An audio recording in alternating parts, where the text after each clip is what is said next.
today's world, data is the new gold. Data scientists unlock insights from raw information.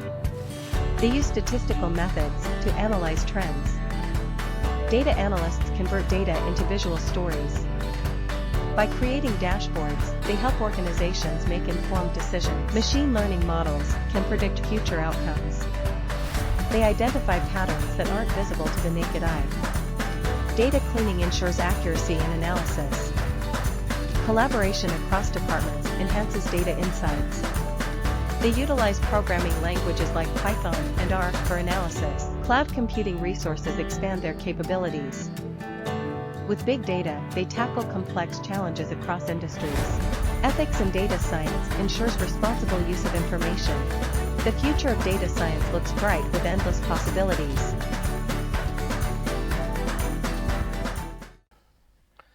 Hello, you're welcome to class. Today is day 11 into our machine learning roadmap course training. My name remains Jude Chukwudi, your anchor and your facilitator. As a recap and as a kind of a revision and a reminder of what we did yesterday, I'd like to start from a different note, but we're arriving at the same conclusion with respect to machine learning. We have been able to look at machine learning from the perspective of defining of problem, because when there is no problem, there is no need for learning. There's no need for machine learning and application. We prepare our data, we evaluate our algorithm in order to improve our results and to finally present it to the stakeholders and those that matters, as long as such problem exists. Come to think of it, some of these problems may be low sales in company, may be part of the problem. Another may be competitors' edge. Your rival is having an edge over you in business. You need to have an idea or decision capability that will give you an edge over your competitor. You are also into research. Excuse me. You are also into research. You want to have a better result. You have time bound amongst many. Such are the problems that may present itself, and of course machine learning helps you to overcome such. So defining the business objective. Important, you analyze the problem before starting work on machine learning. If you want to know which people are going to buy, then you're looking at classification problem. Remember, we say in classification we are talking about you are either doing one thing or the other. You cannot do the two at a time. It is one thing at the other. So classification is either you are up or you are down.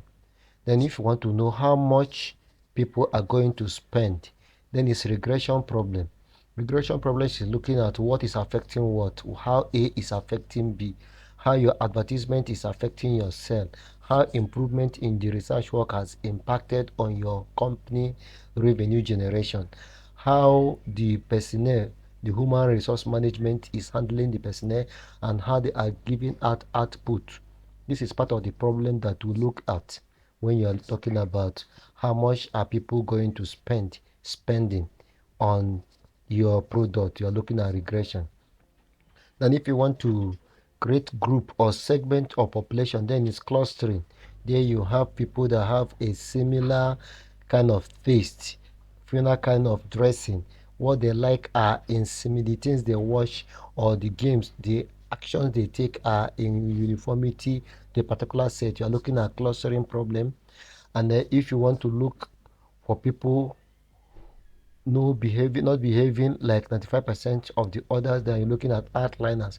And we say outliners can be natural, or it can be imputational, or it can be a mistake. Anything can lead to outliner. Then in terms of data preparation, or to prepare our data, it starts from data pre-processing. Remember, we say we have raw data, or it can be labeled data. From there, we take it to training set, which the data is broken into training set, validation set, and test set. And from there, the system goes into learning using a learning algorithm From learning algorithm, we're able to have our final model, and with our final model, we test with our test data, and we're able to make prediction, and we're able to get new data label. So this is what we are looking at. Then machine learning with Python, we need to looking at data types. We need to look at our variable, and a variable can either be qualitative variable. In this sense, we're talking about categorical variable, and those variables that does not have any essence attached to their numerals. We're talking about categorical variables. Or it can be quantitative variable, where we have numbers and numbers matter. So we have characteristics that have to do with qualitative, because qualitative or categorical data may be nominal or they can be ordinal. When they are nominal, it means they are mutually exclusive and they are not ordered. For instance, gender is a categorical variable that are nominal. You cannot say if you assign 1 to a male and 0 to a female, that male is more preferred to female. No, it's just an assigned number for the sake of analysis and calculation. Then for ordinal, can also be mutually exclusive, but ordinal are ordered. They have a range. Numbers matters. For instance, you look at severity of sickness infection on a patient. It can either be mild, or it can be moderate, or it can be severe. At that particular rate, number matters. Then we have quantitative numerals. Quantitative numerals are talking about numbers that can be used for calculation. We have discrete and continuous. So for discrete, we have integer values and numbers of value order, or any decimal value. We're talking about continuous. Height can be example of a continuous. Then we have special variable too, like binary variable, that can either be dichotomous, which can also take two value, yes or no, true or false, 1 or 0. So how do we prepare the data? Forms of data pre-processing. We clean our data. We learn about data cleaning. Why is data supposed to be clean? Remember, we said that data is normal form is dirty. Dirty in sense that it might be incomplete, it might be overrated, it might be, the formatting may not be correct, amongst many others. Data can be noisy, data can be incomplete, we can have no data. So this is part of what we do in data cleaning. Now, data integration, we try to bring data up to standard. Then we can also transform some data in order to enhance our using of such data, and also data reduction in order to help us to use such data for analysis. In that sense, we're talking about reduction mechanism, and use PCA, for instance. So we say data in the real world is dirty. That means it's incomplete. Data is inconsistent, containing discrepancies in code or names. Example, age and birthday, and rating in numbers or character. Data may be noisy, containing error or outliner. Machine learning with Python deals with outliners. How to deal with outliners and missing data. We can either delete the observation if you have plenty, and of course I said it's risky to do that. In most cases, you can look for other alternative, except if your choice is limited, then you can go ahead to do that. Then you can also deal with it through imputing, replacing missing value or extreme wrong values with mean, media, and mode, among other. Transforming the variable using log to do some of the workings. We use binding the variable to smoothen our group or extremism now, or using it to make our work not to be too sharp, but a kind of slope in terms of the differences between different bands. We can also treat separately in such a way when we have some data that are too voluminous or too bogus, and others are too small, you can actually separate them and do two sets of analysis in order to arrive at required answer. Now for data transformation, we can do normalization. By normalization, we'll do scaling. We'll scale the attribute to fall within specified range so that we don't have too broad of a spacing. Then we can also scaling by using mean and other standard measures. Then for other one, you have attribute construction. So you construct a new variable. Distance to work using the geolocation and latitude, for instance, is what you can do. Change in price of stock or ratio of variable. Then for data reduction, you have some things you can do. One of them is reducing the number of attributes. Remember, we say attributes is just like the characteristics of the behavior, the characteristic of a given data, and we see them mostly on their features where we have the columns. We have different attributes and they are aligned in the column. So removing irrelevant attributes, that is attribute selection, is one of the way. We can use PCA, which is principal component analysis. So we'll search for a lower dimensional space that can best represent numerals. We try to also remove variables that are correlating or that correlate with each other. This is part of what to do. Reduce the number of attribute value too. Instead of number of attributes, the values too are also reduced using clustering, group, aggregation, or generation and binding. They reduce the population by using sample. When we use sample, we're also doing the same thing. Then yesterday we did not touch this overfitting, underfitting, and good fit.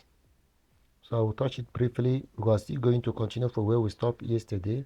So data, when we are doing analysis, must be a data that is robust, meaning that our data should have good fit. And when we talk about good fit, we are looking at how the imaginary line draws within the given data sample. It must show that the fitting is well arranged. Now, when we have a data that have a straight line relationship like what we are seeing on the value at the extreme of left, when we are plotting value against time, it means that we are the values are underfitted because very few of the data point were able to pass through this imaginary line, leaving many unattended to. So at this particular point, you can say that our value or whatever we are going to get as our relationship will be an underfit. So it is underfitted. It is not explaining the relationship between X and Y properly. That is what we are seeing. And for the value at the extreme right, we are seeing overfit. Overfit is the situation whereby the relationship between X and Y, we are saying that the changes in Y is explained almost 100% by changes in X. Therefore, we are almost eliminating the mu,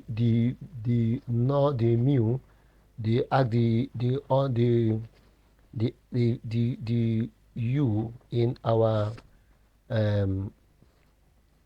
analysis, which does not arise. You can see that the data points are all fitted, almost all fitted into our line. Imaginary line passes through almost all the data points.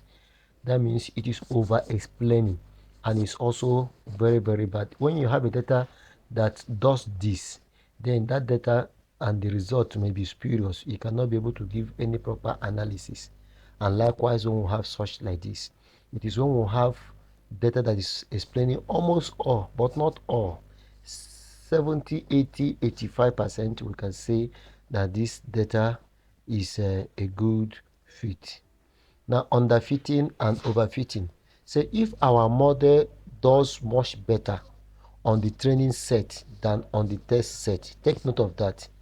If our model we are going to set perform better on the training set than the test set, then we are likely overfitting. That means our model when we are using the 60% or the 70% data that we are training in order to see if it can able to predict very very well our test set which have not seen the model, and the model was able to explain the training set very very well. But when you now subject the same model to the test set, we did not see the training material, and we are having very low score, we are saying that that model is overfitted and is not a good model. Now for overfitting, when overfitting happens when the learning algorithm continue to develop hypothesis that reduces training set error at the cost of increased test set error. So it's self-explanatory. When the algorithm that we are using continue to develop hypothesis or hypothesize, and that hypothesis tends to reduce training set error such that we are seeing less of error in the training model, and it's at the expense of increased set of our test error, then there's a problem. For example, it will be a big red flag if our model saw 99% accuracy on the training set but only 55 accuracy on the test set. That is exactly what we are saying. When you look at these diagrams here, you can see that we have different set of data, blue dotted and red dotted. Then you can see we have green line and black line, and then we tend to see how this was able to explain or mimic our model, our algorithm to explain our model. So our model doesn't generalize well from our training data set to unseen data. That is all we are saying when we are overfitting. Our data set that we use for our work can either come in two formats. We break that into training data and test data, or we can break it into three.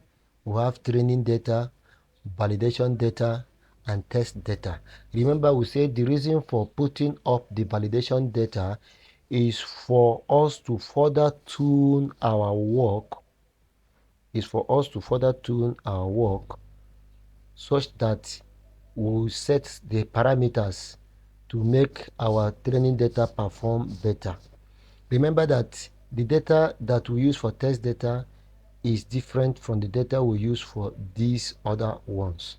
It is after we have finished the training that we will now expose our algorithm. After we have finished training and our algorithm was able to make predictions of our data. When we say prediction, it means that we have a target, and if our algorithm is able to predict accurately the outcome of our report to the label which we have already seen. For instance, if the value of y is 100,000 or 100%, for instance, then we set up an algorithm, and if after our test, after our various training, our algorithm is able to get 80% accurate prediction of the values of y which we are seeing, we cannot be confident that if we expose the same algorithm to the test value that we did not see, that we can also get similar results. That is what we are saying. And now the validation further, by the time we see maybe we have 70, 68 or 75, we now use the validation to now reset our algorithm and work it again, such as improvement may be recorded in our training data, maybe up to 80, 85. We can now say yes, there's been improvement before we now subject the same algorithm to our testing data that was not used initially, which does not have a y or an output, and expect to have at least 85% accuracy in whatever the prediction will be. So we can say that we cut our data into three sets. One, training set, a set of observation used for learning. 60% of your clean data may be used. Not in all cases. Sometimes we use 70, sometimes we use 80. The cross-validation sets of example also use 20%, and we use 20% for our test data. And we can see from training machine learning algorithm, their model which we propose, or from validation we tune and we evaluate and bring to machine algorithm to our model, and testing final performance again here, and we test our accuracy. Now, confusion matrix also was not discussed yesterday. We'll come to that later, and ROC and K-means. So we will be going we're going back to our work for yesterday so that we can continue from there. Yeah. So yesterday we stopped at exploratory data analysis. We are looking at how we can be able to look at data through visual in order to gain some insight and make some necessary correction, such that when we finally start to work with our data, we can be able to have a better view of or direction of where we are headed to. So part of what we do in EDA is finding relationship between variables. How do we find relationship between variables? We do that using correlation on covariance. For correlation, we're talking about the relationship between two magnitudes. And for covariance, we're looking at how these magnitudes, how they vary within themselves. So covariance and correlation describe how two variables are related. We can say that variables are positively related if they move in the same direction, and variables are inversely related if they move in opposite direction. This directional movement is very, very important in what we are studying. So both covariance and correlation indicate whether variables are positively or inversely related, and the relationship can start from -1 to +1. Correlation also tells you the degree to which variable tends to move together. So correlation standardizes the measure of interdependence between two variables. And of course, it's important when we are doing a lot of things to know the level of covariance. We also look at the parametric correlation analysis. See, what do we mean here? Parametric correlation analysis is a method used to find correlation between linearly related continuous numeric variables. So it does not imply causation. Causation is what we see when we are looking at regression analysis. So the assumption that you can see in this parametric correlation is one, data are normally distributed. You mean that data has a bell shape. Data has a bell shape, and because it has a bell shape, it is not skewed. So it's one of the attributes or the qualities that we see when we're making assumptions. The next one is data is continuous numeric variable. So it is not discrete, it is continuous, it moves continuously, and variables are linearly related. So we can use a lot of standard to do this calculation, like Pearson correlation coefficient can be one of them. So for Pearson correlation coefficient, we say that R is equal to 1. We talk about strong positive relationship. And R is equal to 0. There's no relationship at all. There's no correlation. And if it is -1, it is strong negative relationship. For non-parametric correlation analysis. So non-parametric analysis is used to find correlation between categorical, non-linearly related, non-normally distributed variables. So in the non-parametric, the assumptions are that the variables are ordinal. Data are not normally distributed. So we don't expect to see a bell shape, and the variables are also not related linearly. So it has other form of relationship, and we'll have other kind of mechanism to make our calculation. And most time we use Spearman rank calculation instead of a Pearson correlation. So Spearman rank, you can read that up. There's nothing need much explanation. Also use chi-square test to test for correlation and analysis. So now we are looking at dimensionality reduction. It is an important factor that must be discussed. So for there we are looking at factor analysis, and say the factor analysis is an explorative analysis. It is used to reduce large number of variables into fewer numbers of factors. Have that in your mind. This process is called identifying latent variables that are quite meaningful but are inferred and not directly observed. So here our thinking cap is needed. We need to look and understand, and also look at the things that are not visible but can be very, very tangible to what we are doing. So it does not distinguish between independent and dependent variable. That is not what it's out to do. So factor analysis reduces the information in a model by reducing the dimension of the observation. So we are talking about reduction of features. Features are good, but not all features are needed. Not all features are important. Last class I talked about when you come to a typical data table, you will see serial number, you see ID number, you see date column, amongst others. Some of them are not useful for analysis, so you may not need them. So we need to drop such columns. So factor analysis assumption now: features are metrics, features are continuous or ordinal. There is an R greater than 0.3 correlational between features in a data set amongst others, and samples is homogeneous. So we need to reduce the features in order to have a meaningful analysis. Remember, the algorithm need to learn from available data in order to make prediction about the same data. So the next thing is PCA. Last time I was teaching on PCA, I said I will come back to it and remind you of the name. So the PCA is called Principal Component Analysis. It is a type of method used to extract the factor from data sets.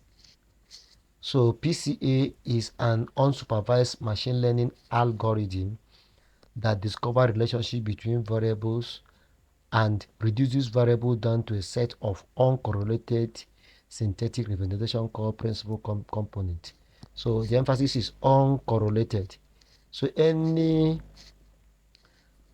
variable, any feature that is correlating another feature in our data will tend to be removed. For the reason is simple. When you want to have analysis and you are trying to have an unbiased result, it will not be right for you to have a data that is correlating, that is explaining another data. Remember, in econometrics, we have what we call multicollinearity, when the independent variables begins to explain themselves rather than explaining what is happening to a dependent variable. It becomes multicollinearity, and at that particular time, anything that we get may be spurious or may not be able to explain well what we intend to explain. So PCA helps us to remove those, and then when we remove factors that are correlating each other, we are left with what is not correlating. At least remove one of those factors correlating each other, because they tend to give expo to the test that we have not seen. Remember, we are running two: training set and test set.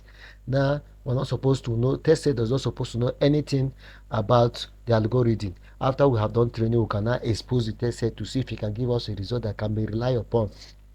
But when we have data that are correlated in their features, they don't help us to make that decision, and it's why we have to remove them using the PCA. So PCA starts extracting the maximum variance and put them into the first factor. After that, it removes the variance explained by the first factor. This is part of the system is going to use a process that must be used. So both factors and components represent what is left of the data set after information redundancy. Take note, and noise has been stripped out. So we are removing noise, we are removing redundancy. You can use them as input variable for machine learning algorithms to generate prediction from this compressed representation of your data. So what you are saying in essence is that those things we do using the PCA in order to reduce our data from those big volume to a smaller volume is very, very necessary. It helps to reduce redundancy in the data, and it also helps to reduce noise.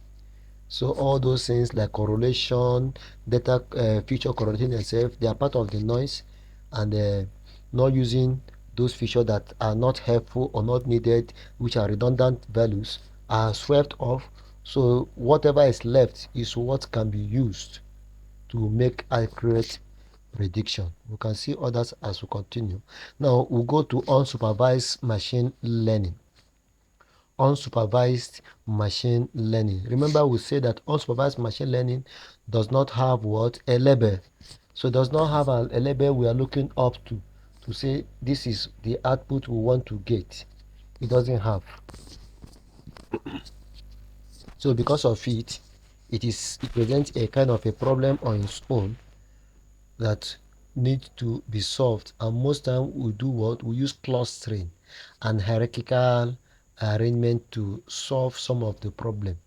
So unsupervised machine learning is the machine learning task of inferring a function to describe hidden structure from unlabeled data. This data is not labeled. We are not seeing Y as a output we need to see. There's no Y. So the algorithm himself does not even know how to go about itself to get results based on just this description. So in unsupervised learning, there is no training data set and outcome are known that are unknown. So there's no training data set and the outcome are unknown. You don't know the outcome. So it's often easier to obtain unlabeled data from lab instrument or computer than labeled data, because labeled data has been worked. It has added, cost has been added to it. But unlabeled data is easy to get because it does not have not gotten human intervention. So clustering is an unsupervised learning method. So the aim is to look for cluster groups or patterns in a data set. So our observation is very critical here. We look for homogeneous factor within a group, and we also differentiate it from the ones that are heterogeneous. So when we look at a group, for instance, looking at this scatter document, we can see that we have some different color patches separated. Now if we have something like this, for instance, we can see that we can be able to put them into different cluster. That is what we are saying, but this is this is made simple for analysis sake. In the real life, it's not like this. They may be scattered.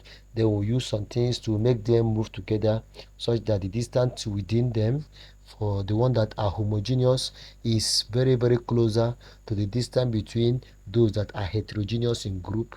And that is how we continue until we're able to get a very clear distinctive clusters. So clustering refers to a very broad set of techniques for finding subgroups or clusters in a set. So a loose definition for cluster could be the process of organizing objects into groups whose members are similar in some way. This is just trying to give a loose definition. A cluster is therefore a collection of objects which are one similar between them. That means the ones that are homogeneous, they look like themselves, similar, and similar to the object belonging to the others. Let me use a typical example when we have male and female that are scattered in a class. Now they are in a class, yes, but they are morphologically different. So if we want to cluster them, we can go ahead to look at the morphological arrangement and say, okay, this one has beard and this one has breast, their hip are different. So based on it, we begin to separate, such as the one that has similar attributes are pushed together. The one that have bare broad shoulder that are male are pushed together. The one that have breast and they have hip and are female are pushed to one side. We have used what is the attribute, what is similar to them, to separate them into group. We are doing what we call clustering. We can also do clustering based on color. Some are fair, some are dark, some are brown in color. We can use that to separate them. We can also use their height to separate. A lot of factors can be used. You can even use the color of their socks if they are wearing socks, or the size of their shoe. So these are part of what we can use as clustering to separate a given set of observation. So the goal of clustering is to determine the intrinsic grouping in a set of unlabeled data. Remember, there is no label, so we are trying to see how to make something out of the situation. So possible application of clustering, one is in marketing.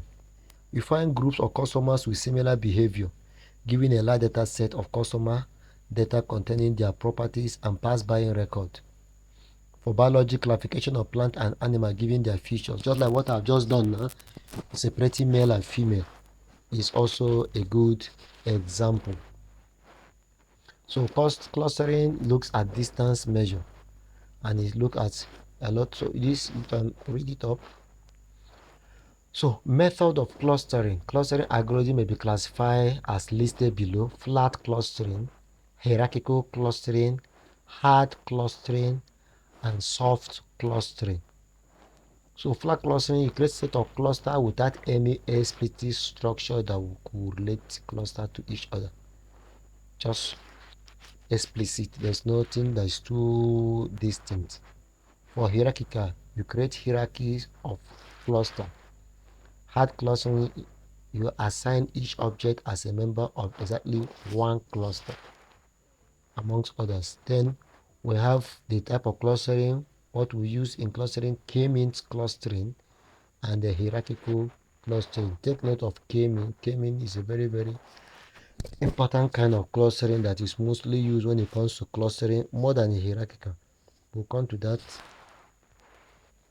So for k-mean clustering algorithm, it aims to partition a set of objects based on their attributes or features into k cluster. K cluster can be any number where k is predefined or user-defined constant. The main idea is to define k centroid, one for each cluster. The centroid of a cluster is formed in such a way that is closely related in terms of similarity function to all objects in that cluster. So what are we saying? We are saying that when we use k-means clustering to work out our algorithm, that k itself is a constant. That constant can represent any number of numbers of group which can be found in a given set.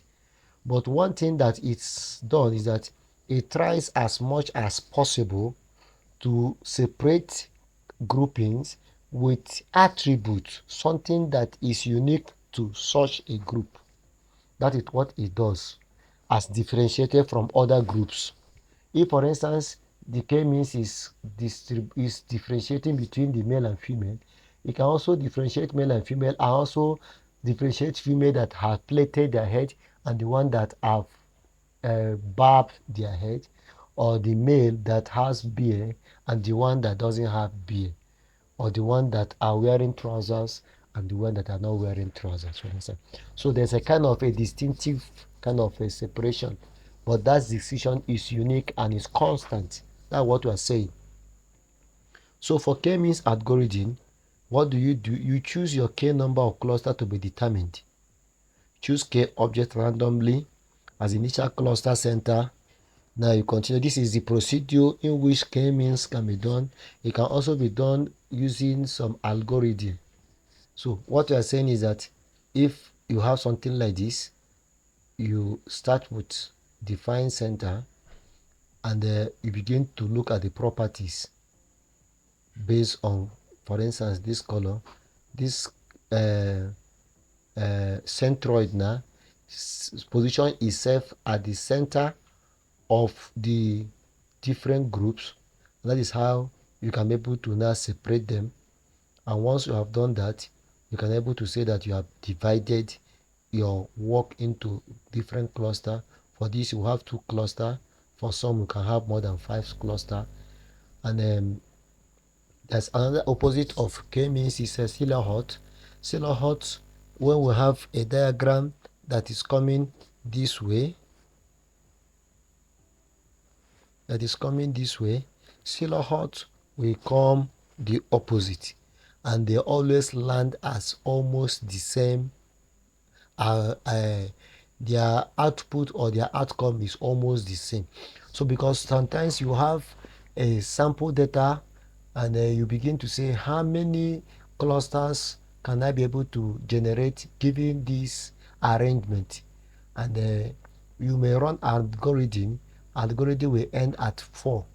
For you to be sure that 4 is the right answer, you can now use silhouette to also run similar thing. Silhouette will also end up giving you 4. Then 4 becomes the perfect cluster that data set needs. We'll come to that when we start to do our work. So this is hierarchical clustering.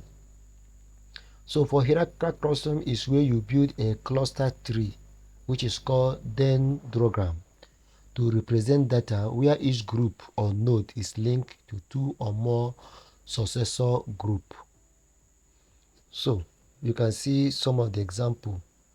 With this, you can be able to have a differentiation, and can split into group, and you can use it to do your analysis.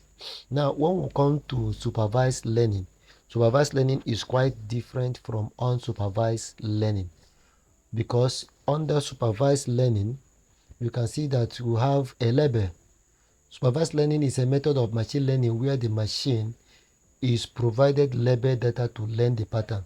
So you have an outcome the machine want to see. Remember, we say y is 100%, which is maybe 80,000 naira is y, or $80,000 is y, and your algorithm has been set. If algorithm is to work with that data set, and after working, we can able to arrive at 75,000, 78,000, 67,000.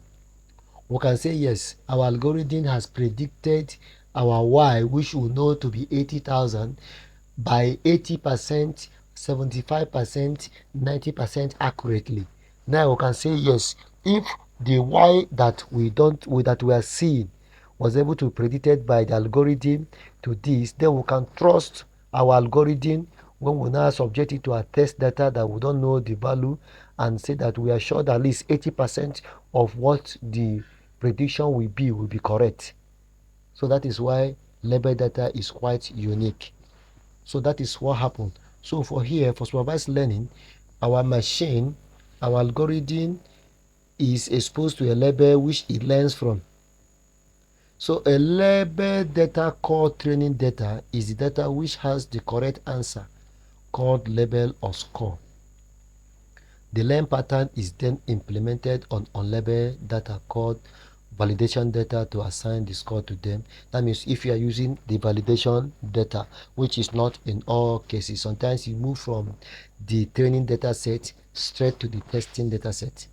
So the performance of the learn pattern is tested on data called testing data, for which you know the score, but it's not shared with the machine.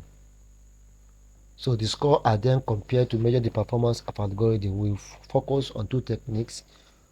So basically what we look at under supervised learning is classification and regression.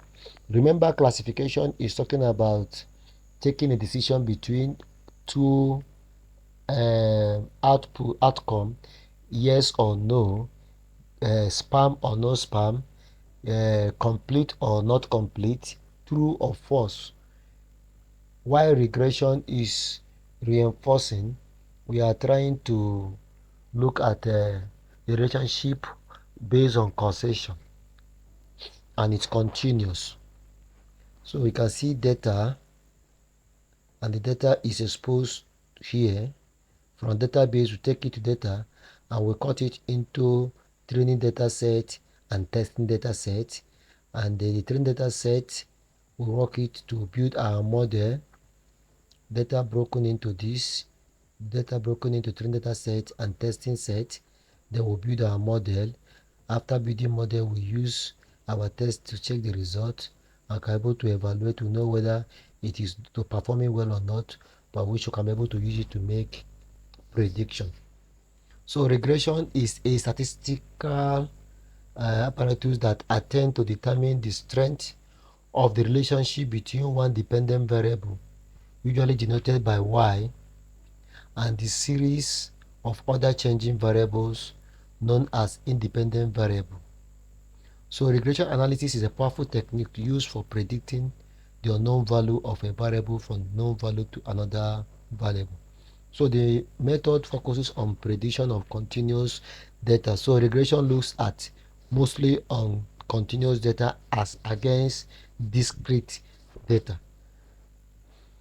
It's also looking at numerical value. So you want to have a score. The performance is measured by comparing the predicted score with the known score. So there's a known score which is 80,000 for instance, and we'll have predicted score 75,000. We can be able to say how many percentage accuracy did we get. So the common business regression method is linear regression, which is regression on a straight line relationship, and logistic regression, in which we are going to see as we continue. So linear regression has assumption, and the assumption one is all variables are continuous numeric variable and they are not categorical. Remember, categorical does not have magnitude, just like when we assign 1 to male and 0 to female. It is just assigning, they don't have any magnitude. Data is free of missing value and outliner, whether it's natural or not, we don't need it, we remove them, and we don't have missing value, so we have either imputed or removed missing value. There's a linear relationship between predictor and predicted value, and all predictors are independent of one another. Hence, if that does not happen, we talk about problem of multi-collinearity. So residuals are normally distributed.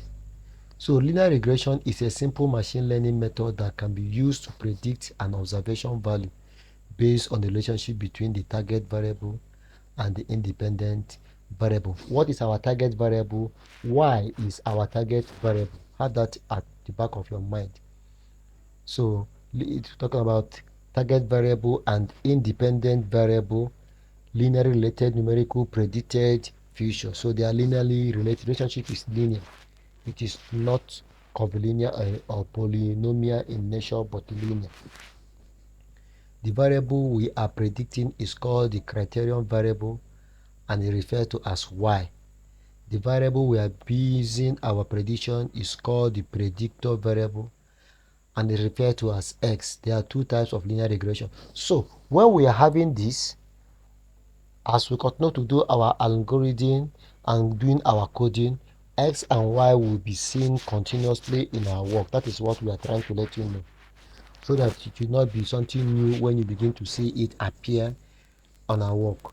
So we can talk about simple linear regression where you have just one independent or predictor giving us a prediction about what is happening to y. And when it is multilinear, it talks about more than one predictor. For instance, when you say single predictor, we are saying that price is what is determining output only. That is simple linear. Multilinear, we're saying that price, and we're also saying that inflation can also be two factors that are affecting output, or price and storage, or price and maybe some other policies, maybe what is affecting the changes in y. So we are seeing an example of a linear regression.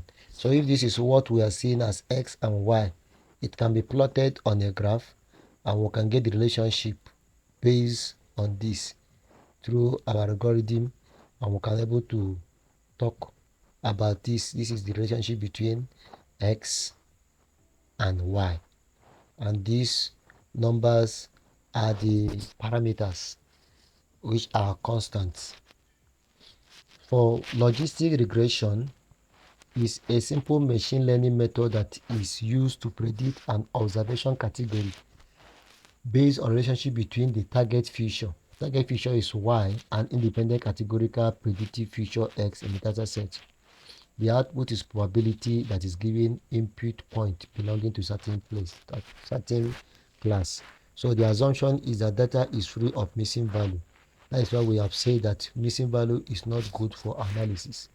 The predicted value is binary. It only accepts two values. It could be ordinal. All predictors are independent of each other. Hence, it will have multicollinearity. At least we have at least 50 observation per predictor variable to ensure reliability. So these are the expectation. And this is example of logistic regression. You can see how it moves under probability. Oh. So for classification, the problem of identifying to which set of classification is a problem of identifying to which of a set of category a new observation belong based on training set of data containing observation whose category or whose members are known. When there are two choices, it's called two-class or binomial classification. When there are more category, it is known as multi-class classification. So you can see classification problem. So this algorithm separates the two so that we can say whether you are for this or here. And that is what happened. But for regression, we are looking at similar magnitude, similar features, but we are looking at relationship between them. But for classification, we are looking at two different set of issues. Now, outside of this, we have some important algorithm that we can use to make this important decision. And some of them are what we are looking at. One of them is the naive Bayes algorithm. So for naive Bayes, it's a kind of a lazy theorem that tends to just expect that any kind of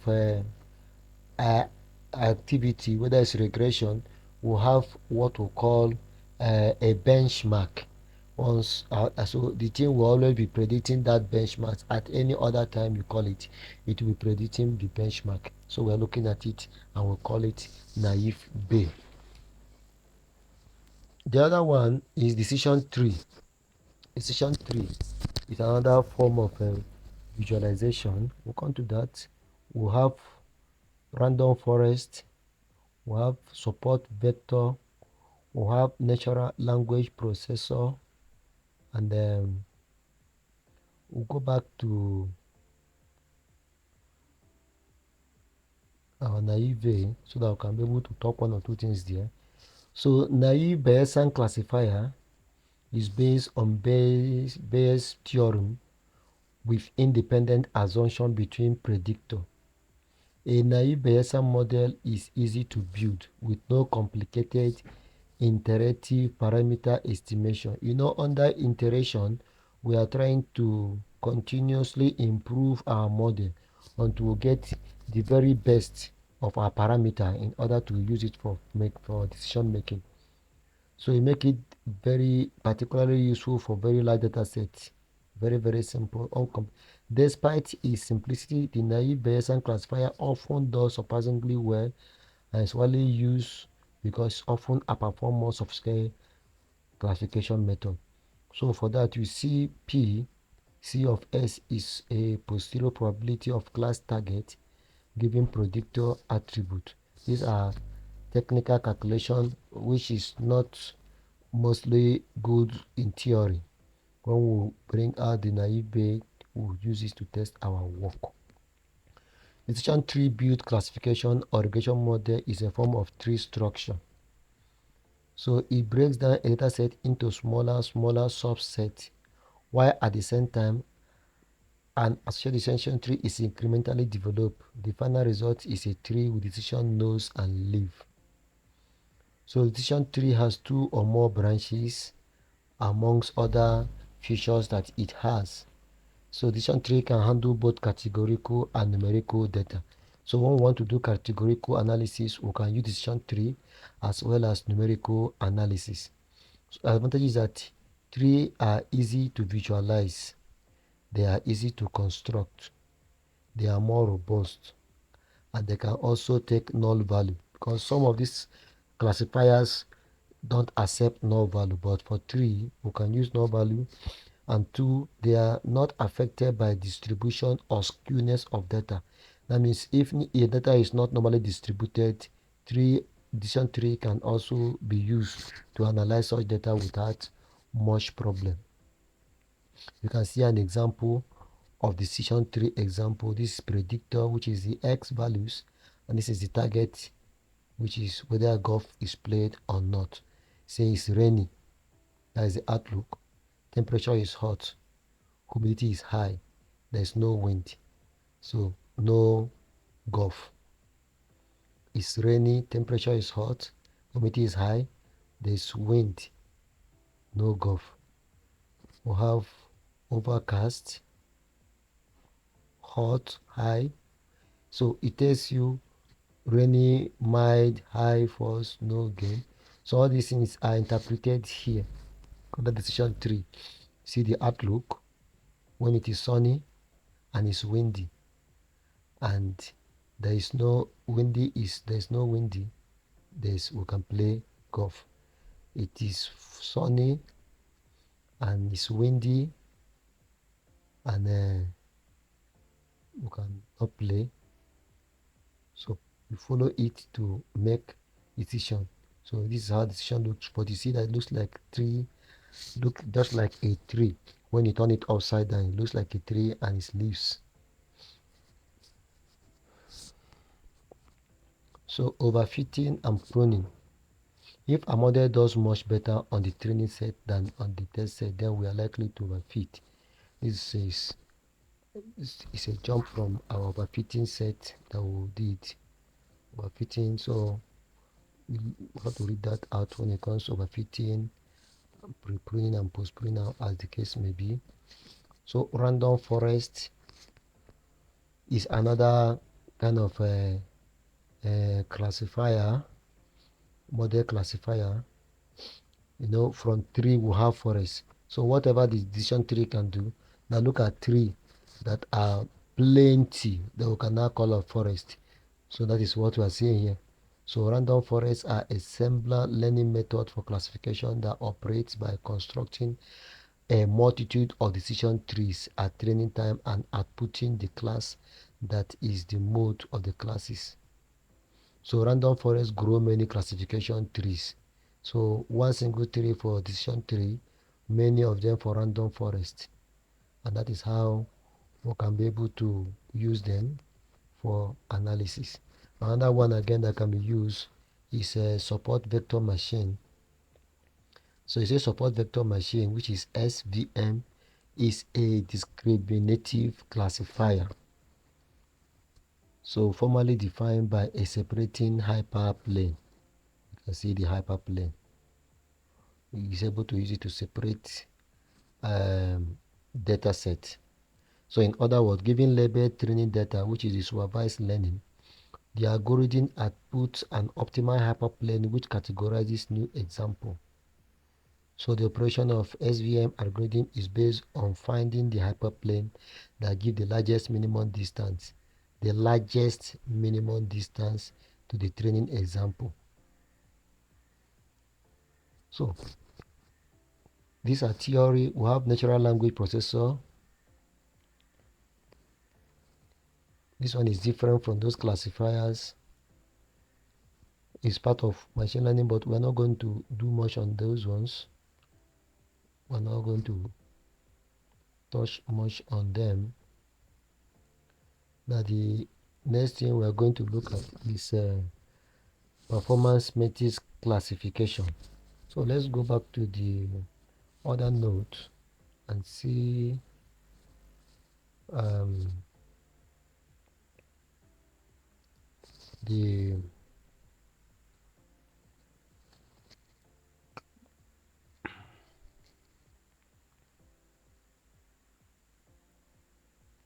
confusion matrix classification.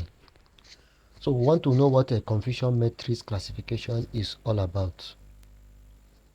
So many times as we have entered into data science field, you'll be hearing much about confusion matrix slash classification.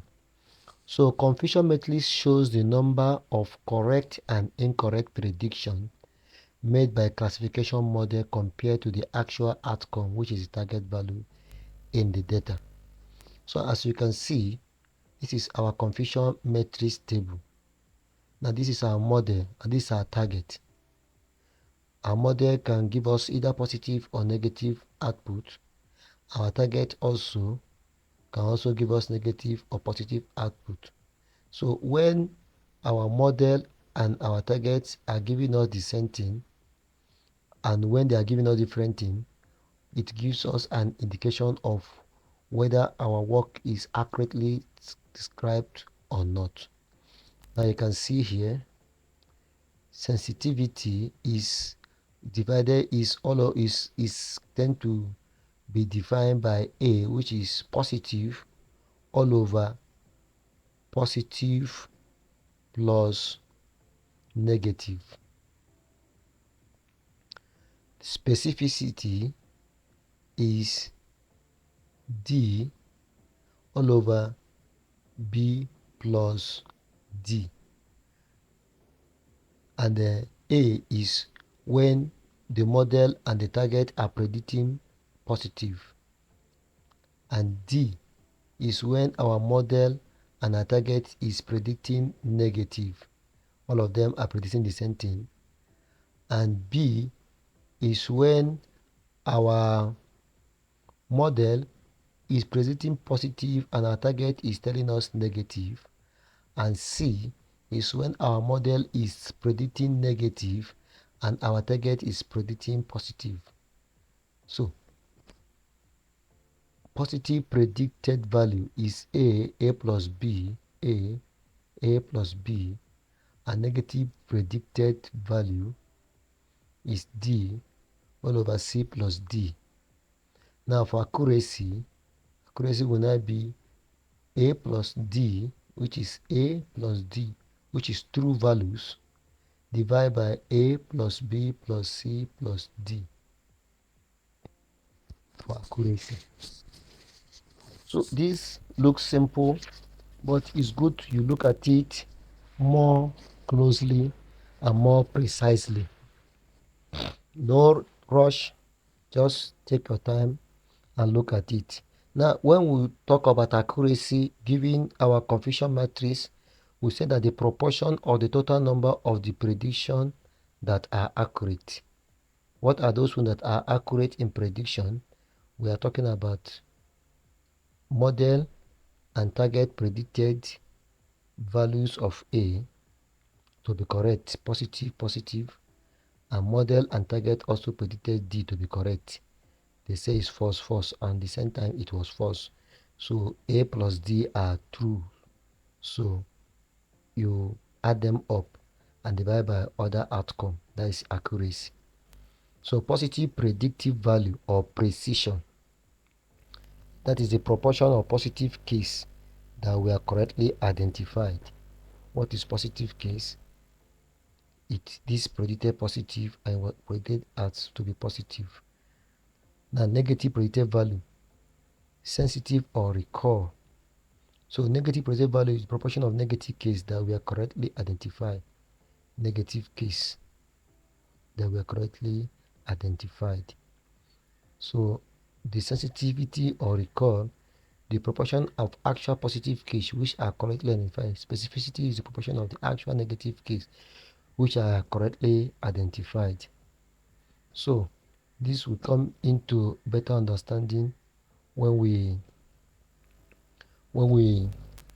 now go to the use.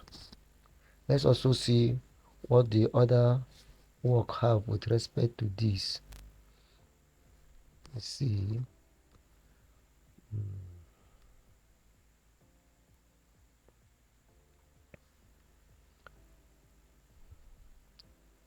So performance measure classification. The result of classification model generates a confusion matrix. A confusion matrix is a table that is often used to describe the performance of a classification model on a set of test data for which the true values are known.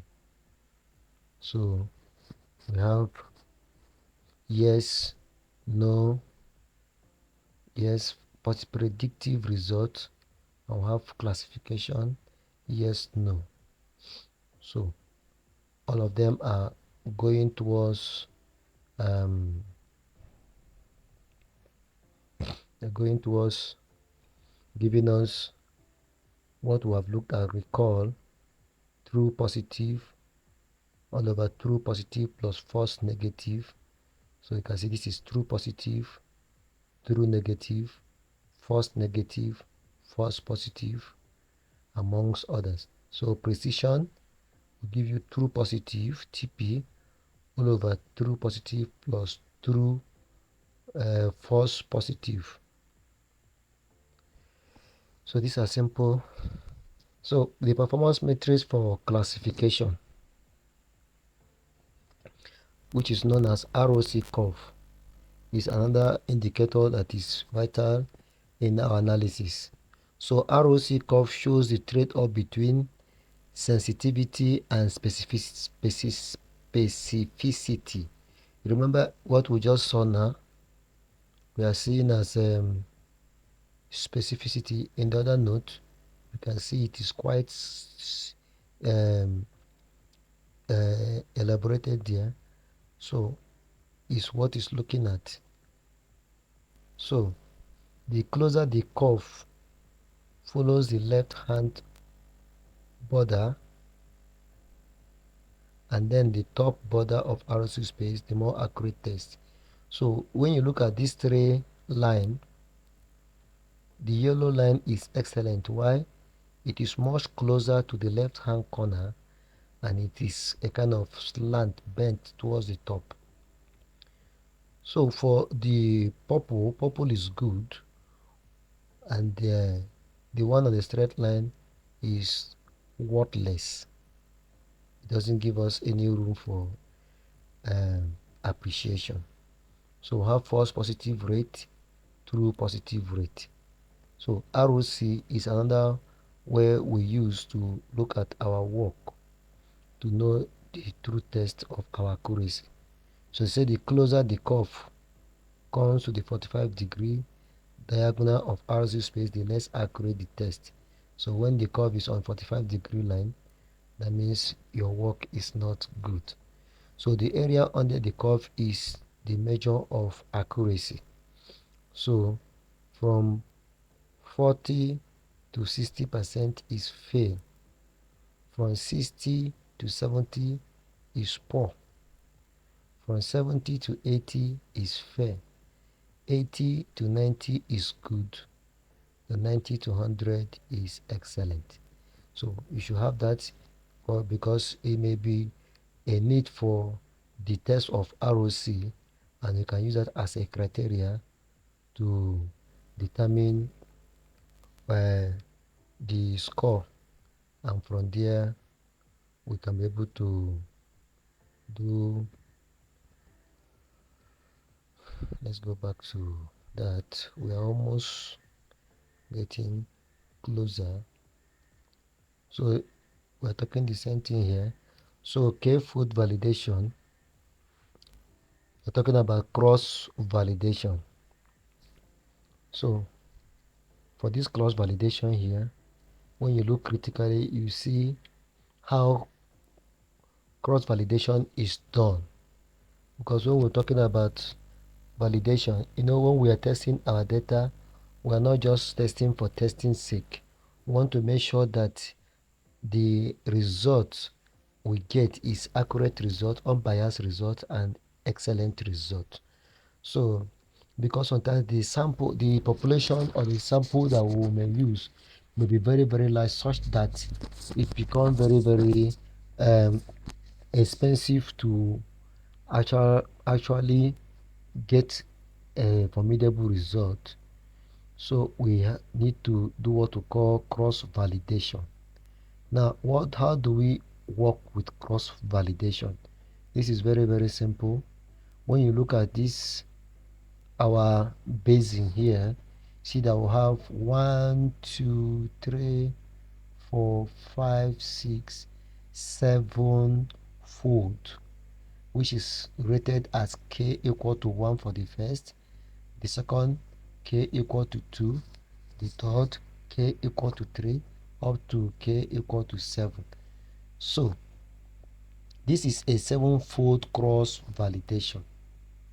How do we get it? Divide the entire population into 7 equal sample.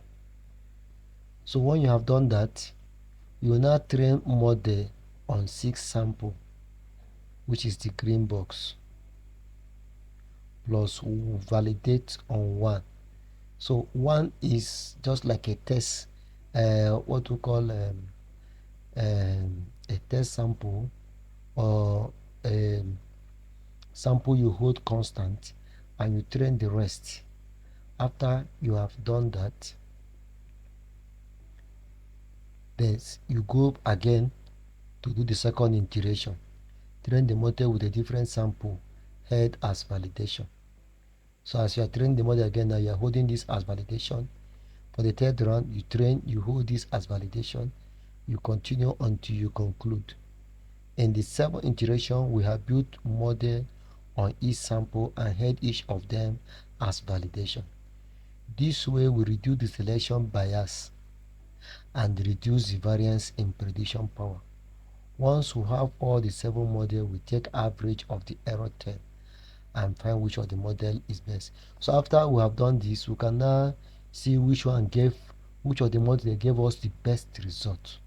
So that result is what we now use for our work. So evaluation metrics using regression. Most common metrics for evaluating prediction on regression machine learning problem. We use mean absolute error, mean square error. We use R square. These are most of the work that we have done in econometrics. They're only coming into play here using Python environment vis-a-vis Jupyter Notebook. So in conclusion, all we have done is to improve our result, change algorithm parameter, look at data again, find another data. That is how it's a continuous process. So having looked at this, we can say that we have been able to look at what machine learning entails. The next assignment before us is to now bring out some machine learning problem, typical machine learning problem, and we'll now go ahead to solve, applying the ideas that we have learned in the past 2 classes, and you will see how it plays out until we're able to have a solution. And the solution we have is what can be applied severally to several other problems with different few adjustments. So I hope you have been able to enjoy the class, and we hope to continue with our machine learning problem by next class. I will be very, very much happy to have you in that class. For now, I say thank you for taking the time to sit back, and I'm happy, and it's goodbye from me from now. May knowledge continue to follow you. Bye bye.